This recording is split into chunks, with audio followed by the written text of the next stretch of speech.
All right, so let's talk about a little more about unified modeling language.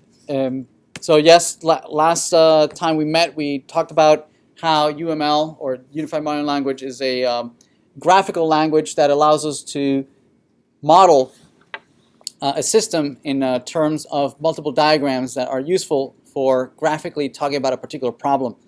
And that we should make sure that we don't jump right to coding, right, without perhaps just sitting down or going to a whiteboard and drawing some diagrams that graphically describe the system that we're intending to build. It has a couple of history UML. We are up to version 2.2, and we saw that there was a couple of differences on how certain aspects of class diagrams are different or have evolved over the various versions. In particular, the association class that we mentioned last time we met, where in version 1.1.0, UML class diagrams for associations used you would have a mapping class with several one-to-many relationships. In the new version, you have association classes where you have lines between the classes that are associated, and then the new class, the association class, would be off of that one line with dashes. So we'll take a look at that. So this was the difference between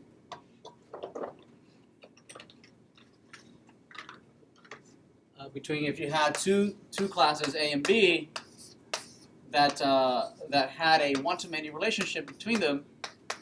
This is perfectly fine to capture in UML, but it's not implementable in a relational database. So usually we convert this many-to-many, which abstractly this is okay. Right? It is capturing the idea that for one A there's many B's, and for one B there's many A's. You cannot implement this in relational database. So typically we convert this into a reified version, in which you have A and B with some intermediate class, right, that perhaps represents the relationship between A and B. So this many-to-many relationship typically gets converted into several one-to-manys, right, one-to-manys. Right? And this is only because there is the limitation of what you can actually implement in relational databases. Right? Now, if this relationship has any additional fields that describe the association, right, where you might have other fields here, right, that describe the association between A and B, usually it's implemented this way in a relational database, but it's captured in UML differently. It's captured this way, where you have A/B and then a dash in between. Yes, right. So many-to-many, typically you can either represent it like this if it doesn't have any other fields, or you can represent it this way, like a mapping table, right, with no other fields. But if it has different fields, additional fields, then it's captured as an association class this way with a dash in between the many-to-many. Make sense? Right? Okay, so yeah, different ways of capturing as UML has evolved over the years. Right, so resist the temptation of starting to code right away without having sit down and thought about what is it that you're going to be building. And also, it's very useful. You're going to document this for posterity, for either legal reasons or for documentation that is required for your client. Also useful for onboarding other folks that are going to be part of the team later on. So it's definitely useful, but don't document for documentation purpose. Documentation say there is no value in documenting just for documentation. It usually is a just-in-time documentation. Enough for us to understand what it is that we're building. Usually, these class diagrams are used for different aspects, for describing the system within the context of something bigger, especially if you want to identify what the boundaries are of the system, of what it is that we're actually building or things that we're not building, right? That it might interact with other things, but we're not responsible for those other things. Also, if you're capturing the behavior of a system, either statically, right, either as various instances of different classes or objects have relationship between amongst each other, and how many of how many have relationship with other objects, or if you're capturing something over time of how the system behaves over time, either as a state diagram or as a sequence diagram that shows the different methods or messages that are being sent across different parts of the system. So there's different aspects that we might want to document depending on who the audience is, depending on what it is that we're trying to convey or capture as something statically or over time or within the context of the system. So external, sometimes we want to make sure that the boundaries of the system is well understood, that the business owner might ramble on and on and on about all sorts of aspects of his business, but none of which are relevant to the actual system that we're building. Right? The business owner might have a lot of domain knowledge about his industry, but might fail to focus on the actual system that we're building. So it's very very important that we would capture at least in a diagram saying, hey, this is the box that we're building. Everything outside of this box we're not building. Right? So anything inside the box we are responsible for. And here's the other things that you mentioned. They're represented here. They're outside of the box. It's not our responsibility.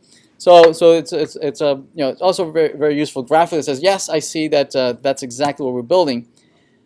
Also useful to capture is how the system might interact with with outside system, but also within subsystems of the system that we're building. For this, we might capture things statically using class diagrams like we looked at last Tuesday, or you might capture things that occur over time, either through what I call sequence diagrams or use case diagrams.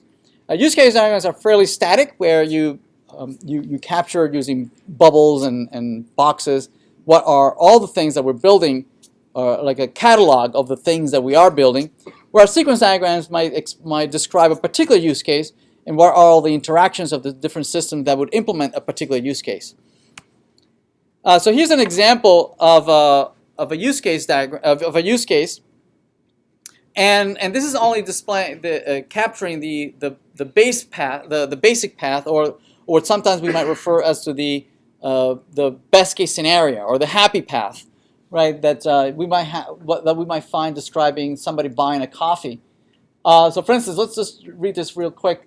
And you have the customer approaching to the counter and tells the cashier that they what they want, a particular type of coffee, a latte, or cold or hot, or milk or whatnot. And the cashier enters the beverage in the point of sale. The cashier then asks the customer, their name so they can jot it down in the order, so that maybe the barista later can yell out the name for the beverage that it's ready.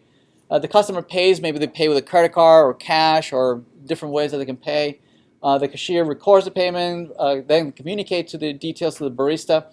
Notice that nowhere does this seem to hint at what is the actual technology, other than perhaps a point of sale system, right? But even there, it doesn't say whether this is a phone application with whether they can swipe the card, or whether they're paying with their phone or their watch or their credit card. So all that is left vague. It leaves it open to different interpretations on how this could be implemented using various technologies. The barista prepares the beverage, then the barista calls out the name, and then the customer picks it up and they walk away.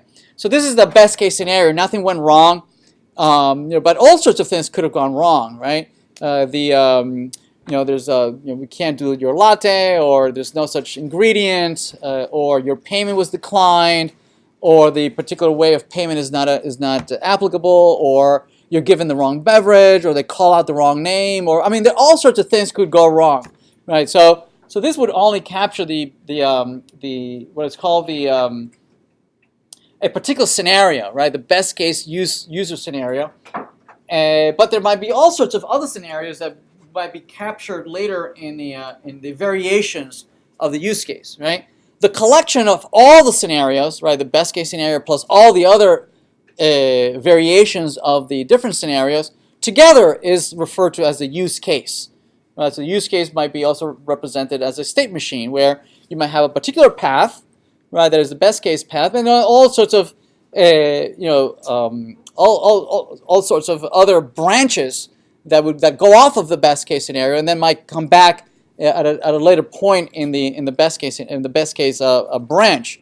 Together, all those branches are referred to as the use case, whereas the happy path is just one particular scenario. So as engineers, we are very interested in these kinds of narratives that since somewhat gives us some idea of what it is that we're going to be building and all the sorts of types of data that we're going to have to be storing.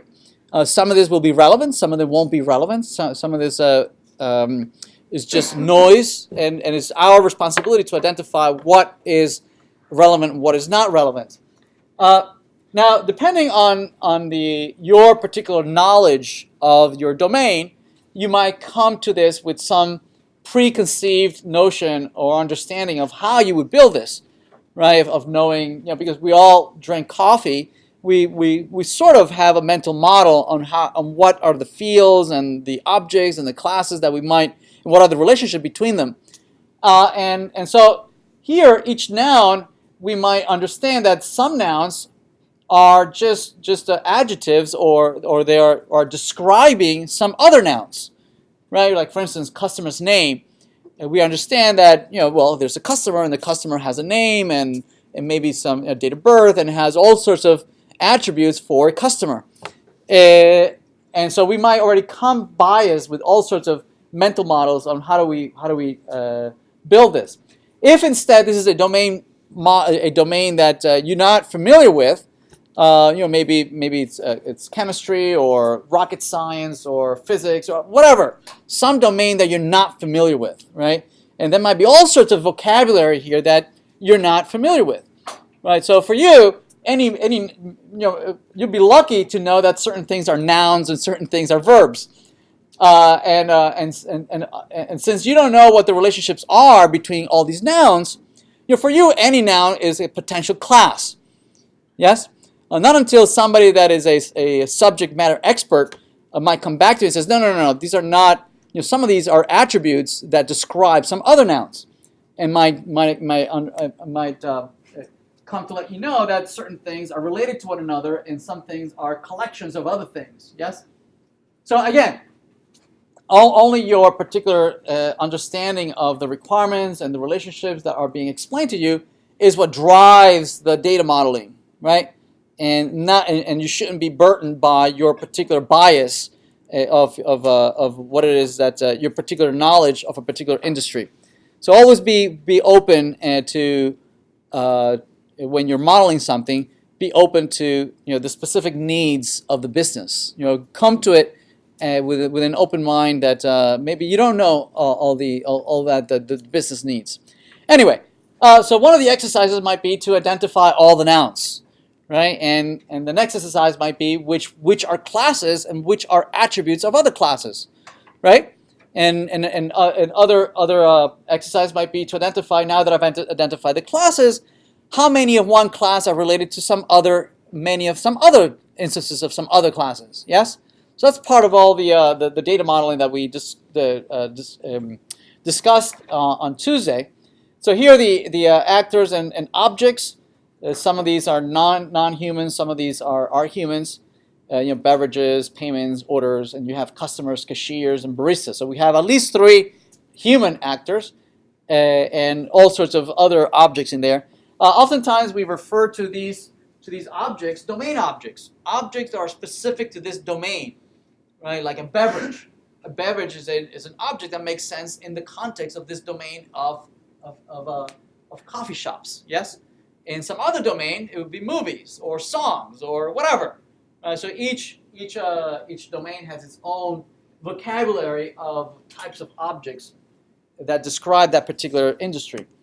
Other things that might be of interest here is identifying where does the interaction happen with the actual system that we're building. In this case, we're building. It looks like the only interaction with the actual system that we're building is a point of sale. We're only really interested in building that, right? Everything else seems to be some manual interaction, some verbal interaction between users, which we're not responsible for. Some other things that might be of interest is the verbs or the actions that folks are taking, right? Of asking or paying or recording or communicating, right? Or preparing something.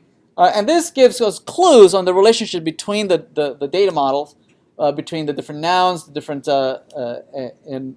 and how many are participating in those relationships. So verbs are very useful for capturing those kinds of relationships.